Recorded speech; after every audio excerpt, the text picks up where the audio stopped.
నిన్న ఆర్సీబీతో జరిగిన మ్యాచ్ని 42 పరుగుల తేడాతో గెలుచుకుంది సన్ రైజర్స్ హైదరాబాద్. నిన్న డేట్ 23 మే. నిన్న జరిగింది హైదరాబాద్కి ఈ సీజన్లో 13వ మ్యాచ్. ఉత్సాహంగా ఉల్లాసంగా చదువు సాగాలి, గొప్ప గొప్ప ఉద్యోగాలు సాధించాలి. Vignan deemed to be university అంటే ఇంకొక మ్యాచ్ మాత్రం మిగిలింది.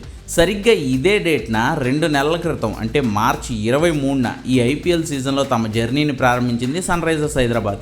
మార్చి 23న రాజస్థాన్తో జరిగిన మ్యాచ్లో ఇషాన్ కిషన్ చిచ్చర పిడుగులా చెలరేగిపోయాడు. 47 బాల్స్ ఆడి 106 పరుగులు చేసి 286 పరుగుల భారీ స్కోర్ను హైదరాబాద్ బాధేలా చేసింది ఇషాన్ కిషనే.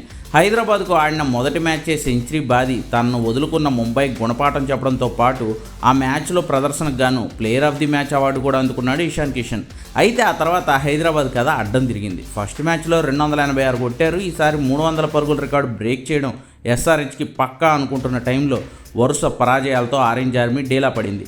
మొత్తంగా ఈ సీజన్లో 13 మ్యాచ్లు ఆడి 5 విజయాలు 7 పరాజయాలు, ఒక నో రిజల్ట్ మ్యాచ్తో 11 పాయింట్లు సాధించిన ఎస్ఆర్హెచ్ ప్రస్తుతానికి పాయింట్స్ టేబుల్లో 8వ ప్లేస్లో ఉండి ఇప్పటికే ఎలిమినేట్ కూడా అయిపోయింది. అయితే ఆరెంజ్ ఆర్మీకి ఇషాన్ కిషన్ తన ఇన్నింగ్స్తో ఆర్సీబీ మీద నిన్న మంచి విక్టరీని అందించాడు. సరిగ్గా 2 నెలల తర్వాత మళ్ళీ అదే 23వ తారీఖు నిన్న 94 పరుగులు చేసి నాటౌట్గా నిలవడంతో పాటు ఆర్సీబీపై 42 పరుగుల తేడాతో విజయం సాధించడంలో కీలక పాత్ర పోషించాడు.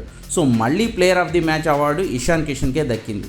అలా ఇషాన్ కిషన్కి ప్లేయర్ ఆఫ్ ది మ్యాచ్ల అవార్డులు వచ్చిన 2 డేట్స్ ఒకటే కావడం, అది కూడా 2 నెలల గ్యాప్ ఉండడం కాకతాళీయమే అయినా ఆర్సీబీ టాప్ 2 అవకాశాలకు మాత్రం ఆరెంజ్ ఆర్మీ భారీగానే గండి కొట్టింది.